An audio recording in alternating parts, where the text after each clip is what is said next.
So when Governor DeWine announced the closure, we actually, I think for us, March 15th was the date that we decided to shut down, and that was, I think, on Sunday. Honestly, my thoughts were, I thought of it like electricity going out. Sort of in a restaurant setting, you sort of know what to do when there's some sort of emergency. And my thought was, okay, we need to stop bleeding our expenses, so we need to shut down. We need to have a meeting with the staff. We need to immediately close until we know more of what's happening. And so we decided to do that on Sunday after brunch. And I think we're set up for these types of emergency announcements and things because we're used to that in the restaurant business. So I think it was sort of business as usual with sort of maybe a little bit more ominous, not knowing when this would end. But certainly didn't think it would be more than 8 weeks.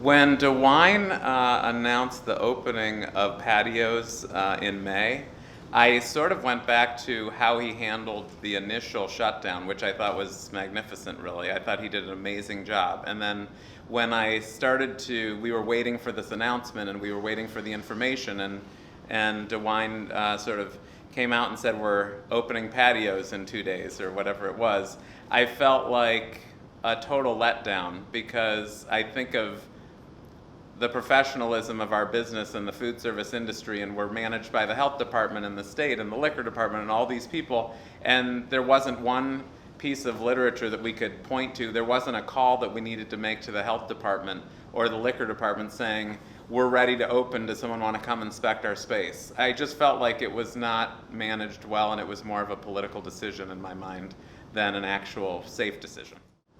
I think the timing would have been fine had there been a plan laid out, but I don't think that there was a good plan. And so had I felt confident with the decision, I feel that it could have been any point in time, because I don't think anything's changed much. I think we're just going through these ups and downs.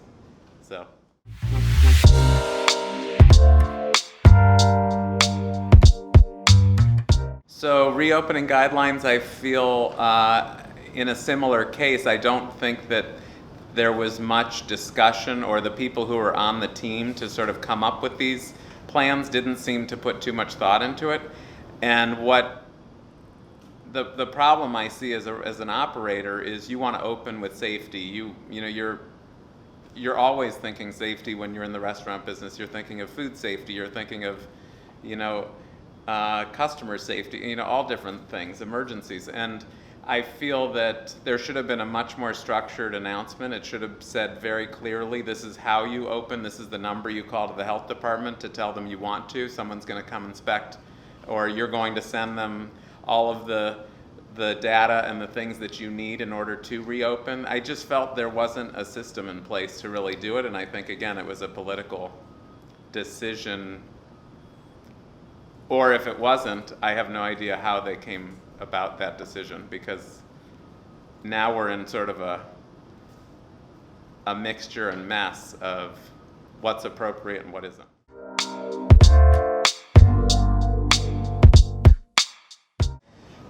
So the percentage of staff we could bring back was really, we shut down March 15th, and we decided to do takeout and delivery at one of my restaurants, Zhug, right off the bat. So the next week we did that. We had 107 employees across my companies, and we then went down to 12 people.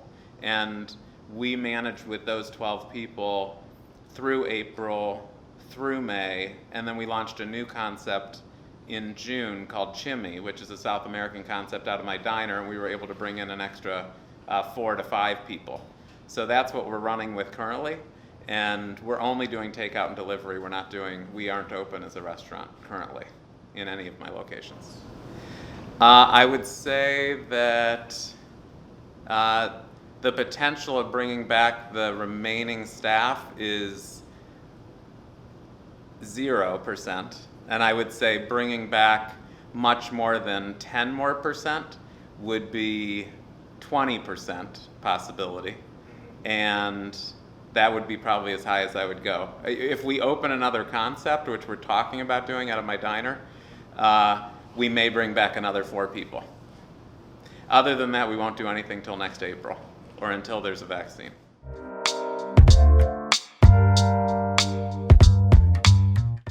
I think that the financial programs were adequate in my case. I have 3 different companies, and I was able to get the PPP money for 2 of the companies. Now, I will say initially, I felt that it was, again, a program that was very loose, and who knew what was going to be expected or required. And now I feel like the way everything else has been handled, I have at least a feeling of safety that how we're managing that money is appropriate.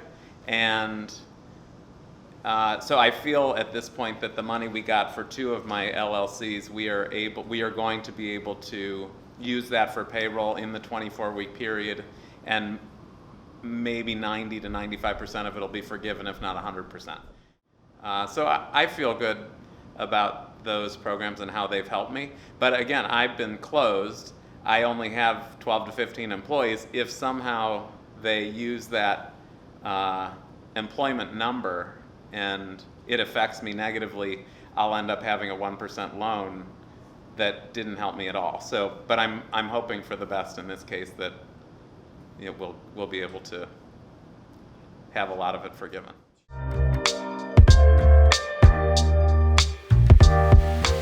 Honestly, I'm very optimistic about this model. I think that the emergency situation that we're all used to dealing with in the business, I think this was sort of a problem that we were required to manage, and I think I have great optimism for how these models work. So even though my restaurant Zhug is not open currently, doing the takeout delivery, it has taught us a ton about takeout and delivery and how to communicate and all the online platforms. And so we decided to do another one, Chimi, which is South American, same thing.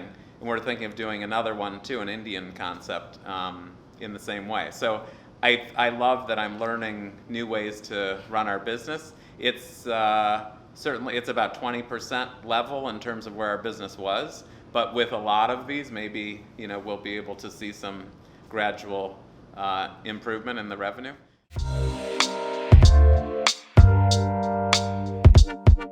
Now, running a full-service restaurant in a historic way, or in the typical way we're used to it, I don't see much. I don't have much. Let's see.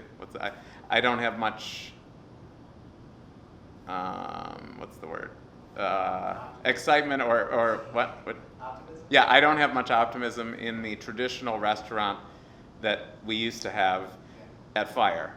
Zhug I do, because it's more of a cocktail lounge, more casual. I think that that's something that, I think in terms of all restaurants, I think people have to be ready to go back out to restaurants before restaurants can reopen. And I think the restaurants that are opening right now, I think what's happening is we're actually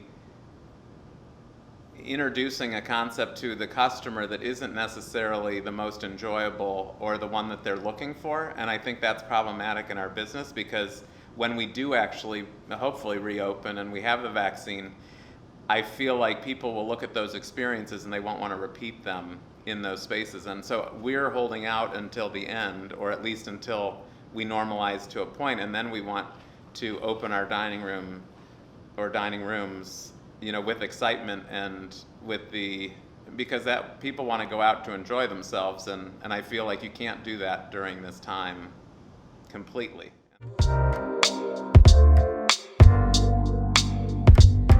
Honestly, to manage through a workday, an 8-hour workday, say, at the table with your mask on, or to be able to give good service, or the customer has to make sacrifices, the server has to make sacrifices, the kitchen environment. I mean, I think there's too many unknowns too. Our ventilation systems, are they prepared for this? Do we really know how someone's going to catch it? Do we know what's going to happen if 3 people in our restaurants catch it, and what liability we have? So I think there's too many unanswered questions that make it difficult it's difficult enough to run a restaurant in 100% knowing. Whereas this is like, just, adds too much unknown.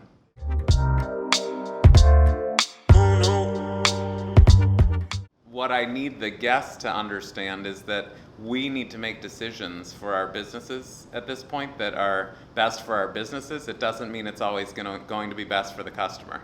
And so moving forward, unfortunately, there will be casualties in the restaurant world. And my biggest fear is that the customers don't understand why some of the restaurants will be closing and why some will be open. And I think the key is that the community really understands that how difficult the business is, how difficult it is to be profitable, and that you really support whatever you're able to support, and support the people that you have supported over time in whatever way you can. So even if the restaurants change, or one may close and one may open, I think if you can support those people, that will be the best thing you can do. There's a lot of opportunity to buy gift cards and to support in ways that I think are problematic, because buying a gift card when a restaurant's closed, for instance, and they're not going to reopen until next April, you sell $10,000 in gift cards, and then all of a sudden you're open and everyone wants to use their gift card, and the restaurant ends up losing more money because they've already spent your money that they got in the gift cards, and now they have this liability. And so I don't always think that the promotions that are out there are best for the restaurant. So I think people should ask the places that they like and that they want to support, how best can you support them individually, because everyone may have different answers.